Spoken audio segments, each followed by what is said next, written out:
What's up, guys? Welcome to another video.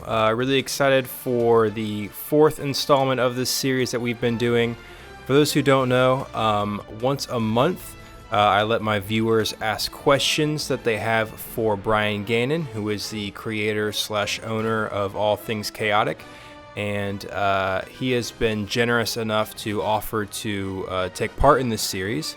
So I take those questions, I pass them off to him, and then he and I do a phone call, and I transcribe his answers that he gave, and then I present them usually on stream, but obviously I'm not streaming today. I was unavailable, so I'm just doing this in pre-recorded video format, so don't be dropping anything in chat thinking that I can read it.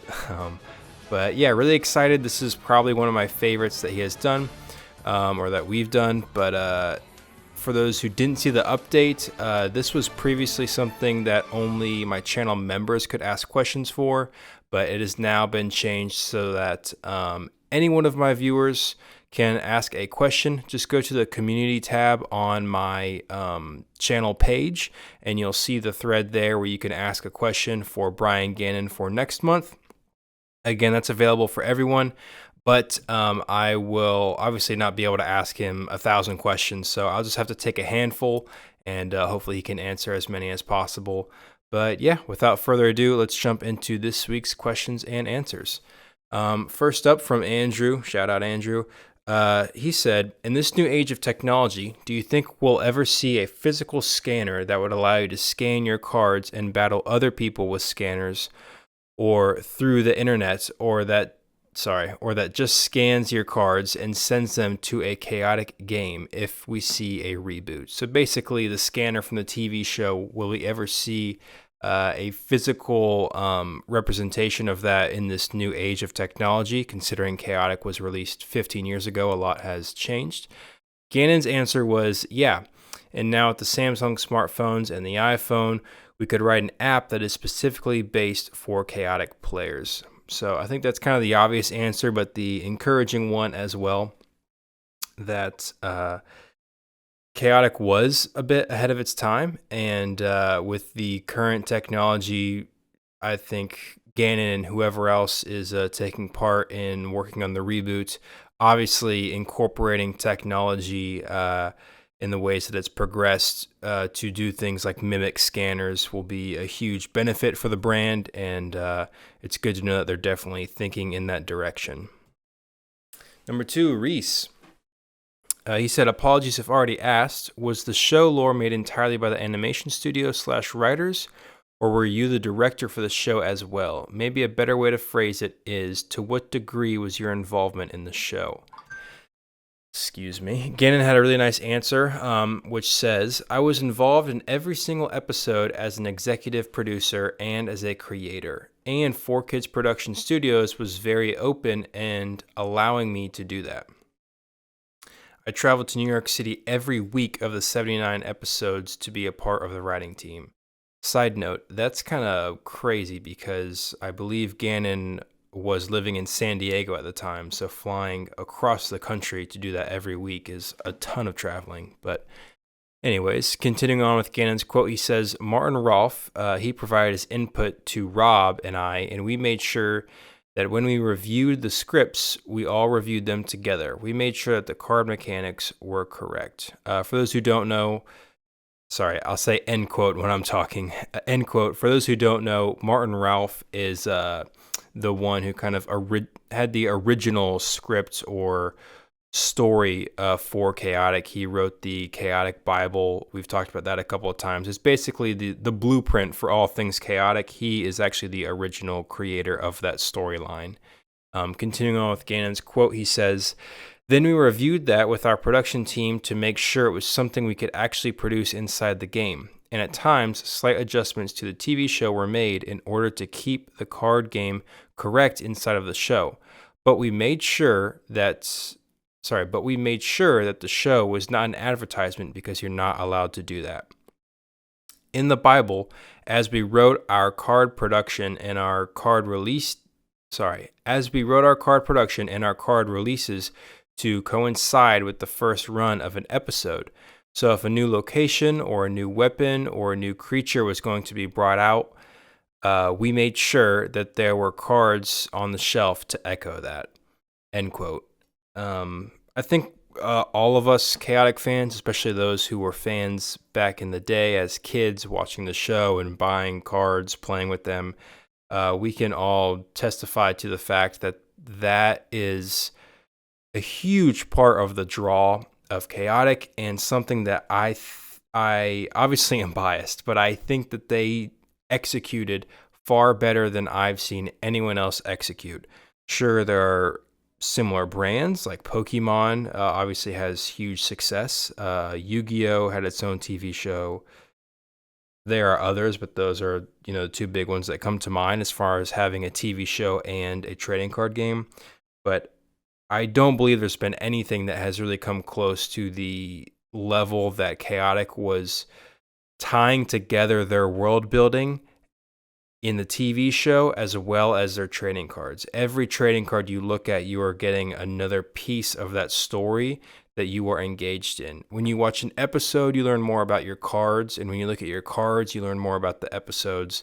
And those things, again, I'm biased, but they blended so well that I think that's why a lot of us are pretty excited about the re-release and kind of bullish on the optimism that Chaotic will be a success when it returns.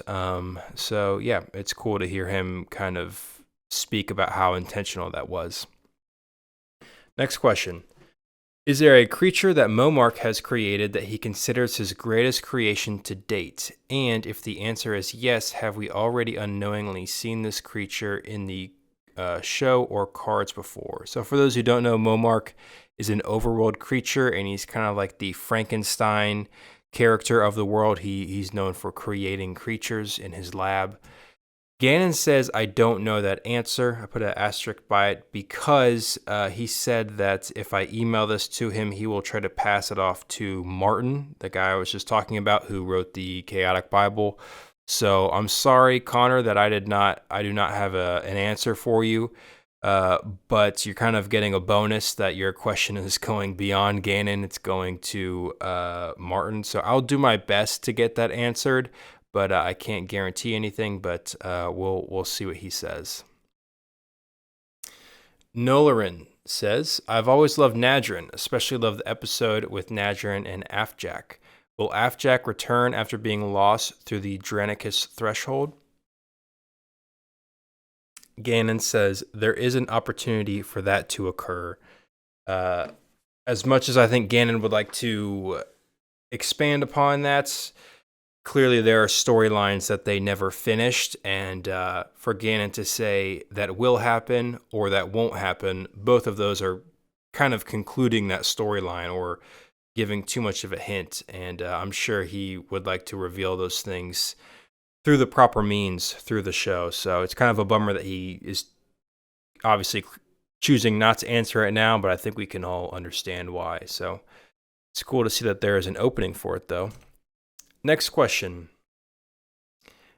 Mgazy. That's an interesting name. Bluegon's card mentions mysterious creatures who inhabit glacier plains. Is this a new tribe that has not been discovered by any other creatures or players? And Gannon said simply yes. He just said yes. I asked him about this, and I don't know where we learned this previously, but it's kind of assumed amongst fans that we all know there's this other tribe called the Frozen. I don't know if fans made up that name, the Frozen, because we actually don't know what they're really called, or if that's in official documentation somewhere. But yeah, it's really cool to know that there's more tribes that haven't been discovered yet. I'm first on the bandwagon. I love like snowy aesthetic. That's part of why I love like Frafto and Raimusa so much, and Bluegon. So I'm claiming the snow tribe. That's mine. You can't take it. I'm officially a snow tribe main. So it's gonna be sick. Reminds me of like Game of Thrones. The White Walkers being north of the wall and kind of up there doing their own thing for years, but kind of like feared by everyone in the back of their minds. So that's going to be sick. I can't fathom what they'll have maybe like a new element. Maybe it'll be like ice instead of just water or something. That'd be really sick. But yeah, I'm Team Snow Tribe all the way. You previously mentioned that the Codemasters created Chaotic. Will the show go into more detail on the past of Chaotic and how it was created? He said there's definitely a thought process on that, a retrospective. So again, he obviously can't reveal too much. He can't say yes, this is going to happen, or no, this is not going to happen. Either of those is kind of a closed door. But it's cool to know that they're thinking about potentially doing a retrospective, thinking back on the history of Chaotic, and clearly that connects with the audience so well. So many fans loved the series of episodes with the Codemaster going back to Prexor Chasm, learning about Chaotic's history. Even in those few episodes was really cool. So hopefully they do more of that. This is my friend Clayton, being just Clayton. He said, "Hey Brian, what's your shoe size? Nike. And how much of a role did you play in card creation? How much of that was a team effort?" Clayton, I did not ask him about his shoes. That's weird. But I did ask him the other question. And he says, it was definitely a team effort, but myself and Rob Robbers were in the middle of the production, the decision of every single card, as well as BDM, which is Brian David Marshall. So it was the four of us, Martin Ralph, myself, Rob Robbers, BDM, and then we took input, obviously, from our team, but we made the final decision. So, yeah, cool to know that Brian had his hand in the development of every single card. I've talked before on this channel with a couple of guys who worked on developing the cards as far as their abilities. But it's cool to know that those four kind of had the final say on all card decisions. Money Dynamic asked a very interesting question. What do you think is the most OP card in the game? I'd love to know. OP as far as overpowered. And he said, this is a conversation between me and him. He said, every once in a while there's a version of Lord Van Bloot that was a little strong, and we had to address that later on in the game. So there were only two, end quote, this is me talking now. There were only two versions of Lord Van Bloot, the original, which was strong, but not, it was strong for Dawn of Perrin, but it wasn't overly powerful when the later sets, came. But the second version, Lord Van Bloot, Servant of Ani, is, I'm sure, what he's remembering. That card, if you guys remember, I believe it says, when engaged, if the opposing player has less than 65 courage, it loses and cannot gain all elemental types. So basically, elements is the main way a card does damage. Not all the time, but kind of your most basic deck, you're going to rely pretty heavily on elements dealing damage. So for that card to just completely shut that down feels pretty overpowered. So that's probably what he was thinking of. And then continuing on in our conversation, I said, yeah, I would probably put that one at number 2, but it's definitely very overpowered. Brian Gannon said, what's your number 1? And then I responded, I think Zemul is. If you remember his ability, says when engaged, the other player, cannot play abilities or music. And Ryan Gannon said, I would have to agree with you. I kind of forgot about that card. Yeah, very strong. I know why we created that card and the ability for it. So that's a different story. So it was interesting that he kind of, again, end quote, my bad. It's kind of interesting he left that open-ended by saying that's a different story.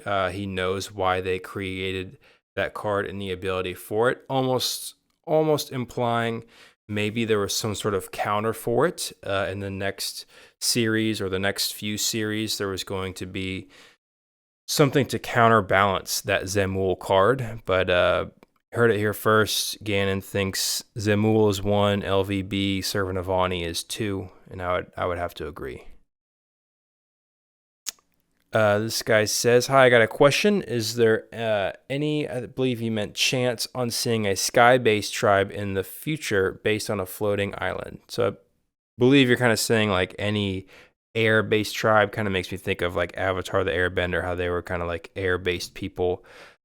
Brian said not specifically, so not much more to add on that, but I am curious what sort of other tribes we may see going forward, so it's definitely an interesting question. This person says, what exactly is Takinom's shocking secret bond with interests?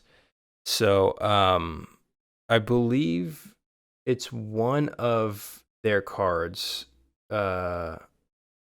Is it Takinom's card? It's one of their cards. The flavor text says that they have a shocking bond. That was never explored, though. So Ganon's answer is, I can't tell you that yet.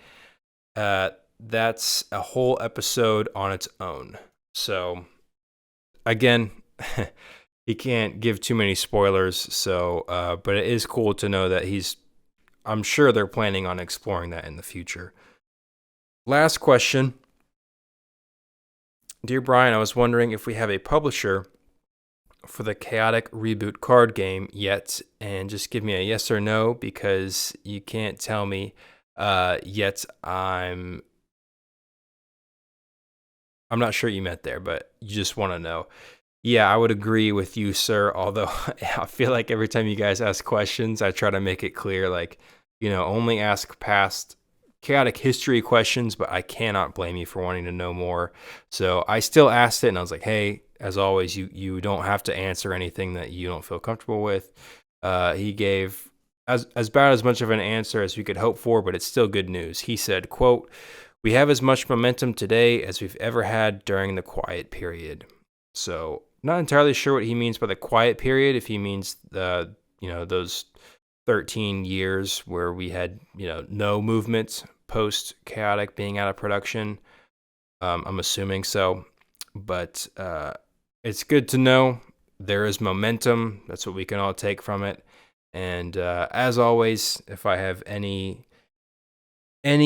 tiny bit of future news that I can share with you guys, I will share it. But at this point, I know just as much just about as you guys. But yeah, I really enjoyed that. It was really cool to talk with him and discuss Chaotic's history. That will always be really cool to me.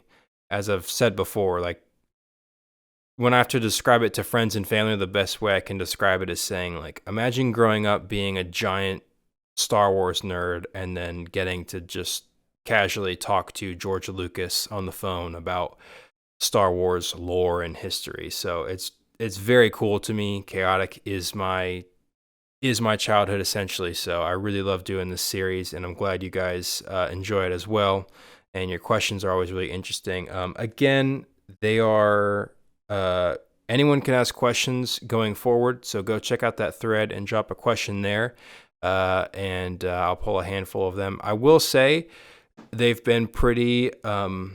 Not entirely, but a lot of them have sort of leaned into show lore and stuff.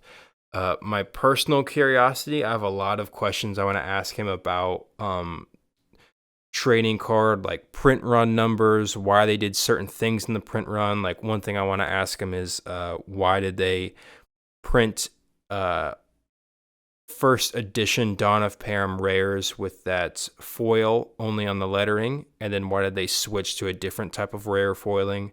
So that kind of stuff fascinates me. I want to ask him some of that stuff. So if you have any TCG related question, drop it, because I would love to ask him some of those. But yeah, I think that's about it. Appreciate you guys. Hope you guys enjoy this. And next week on stream, we'll be doing the next gameplay installment in our series. Hopefully Baker can make some form of a comeback. But yeah, appreciate you guys, and I'll talk to you all later. Peace.